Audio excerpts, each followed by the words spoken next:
അമലിൻ്റെ ആദ്യത്തെ സിനിമയാണ് big B. Big B. അപ്പോൾ അന്ന് അൻവർ റഷീദാണ് എന്നെ അമലിൻ്റെ അടുത്തേക്ക്, അൻവറിൻ്റെ പടത്തിലും അമലിൻ്റെ പടത്തിലും ഒരേ സമയം അവരുടെ രണ്ടുപേരുടെയും അൻവറിൻ്റെ രണ്ടാമത്തെ മൂവിയായി തോന്നുന്നു, അതായത് ഛോട്ടാ മുംബൈ. അപ്പോൾ ഒരേ സമയത്താണ് ഇതൊക്കെ സംഭവിക്കുന്നത്.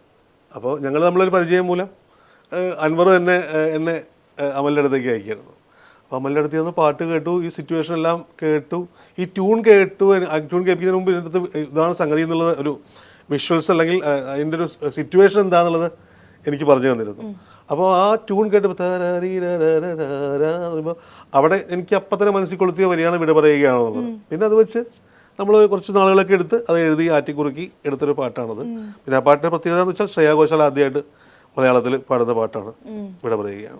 അതാണ് പാട്ടിൻ്റെ. അപ്പോൾ ശ്രേയാ ഘോഷാലിനെ നമ്മൾ ആദ്യമായിട്ട്, അതൊരു നോൺ മലയാളി ആയിട്ടുള്ള ഒരാളാണ്, പുള്ളിക്കാരി പാടുന്നു, സാർ എഴുതിയ വരികൾ. അപ്പോൾ ശരിക്കും പറഞ്ഞാൽ ആ ഒരു ഫസ്റ്റ് ഇംപ്രഷൻ എന്തായിരുന്നു? ഒരു മലയാളി അല്ലാത്ത ഒരാളെന്ന് പറയുമ്പോൾ പ്രതീക്ഷിച്ചിരുന്നു ഇത്രയും ഇങ്ങനെ വരുമെന്നുള്ളത്?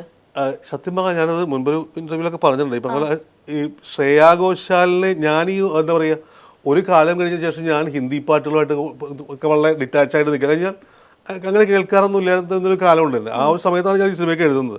അപ്പോൾ എനിക്ക് ശ്രേയാ ഘോഷാലിനെ ഞാൻ സത്യം പറഞ്ഞാൽ അറിയില്ല. അപ്പോൾ എൻ്റെ സിസ്റ്ററാണ് എൻ്റെ അടുത്ത് പറയുന്നത് ശ്രേയാ ഘോഷാലാണ് പാടിക്കണേ, അതറിഞ്ഞില്ല. ഞാനറിഞ്ഞില്ല, കഴിഞ്ഞാൽ നമ്മളറിയുന്നില്ലല്ലോ. കഴിഞ്ഞാൽ അത് അവർ ബോംബെയിൽ ഒക്കെ എപ്പോഴോ പോയി പാടിക്കുന്നു, നമ്മൾ അടുത്ത സിനിമയിലേക്ക് പോകുന്നു, അല്ലെങ്കിൽ അടുത്ത ജോലിയിലേക്ക് പോകുന്നു. അങ്ങനെ പോകുമ്പോഴായിരിക്കും സംഗീത സംവിധായകൻ അവിടെ അതിൻ്റെ ആ സിനിമയുടെ ബാക്കി വർക്കുകൾ അവിടെ നടത്തുന്നുണ്ടാവുക. അപ്പോൾ ആ കൂടുതൽ ശ്രേയ പാടി. അത് കഴിഞ്ഞ് അപ്പോൾ എനിക്കറിയില്ല. അപ്പോഴാണ് ഞാനിത് അന്വേഷിക്കുന്നത്, ശ്രേയാ ഘോഷാലാണ് ആരാണ് എന്താണെന്നൊക്കെ ഞാൻ അറിയുന്നത്.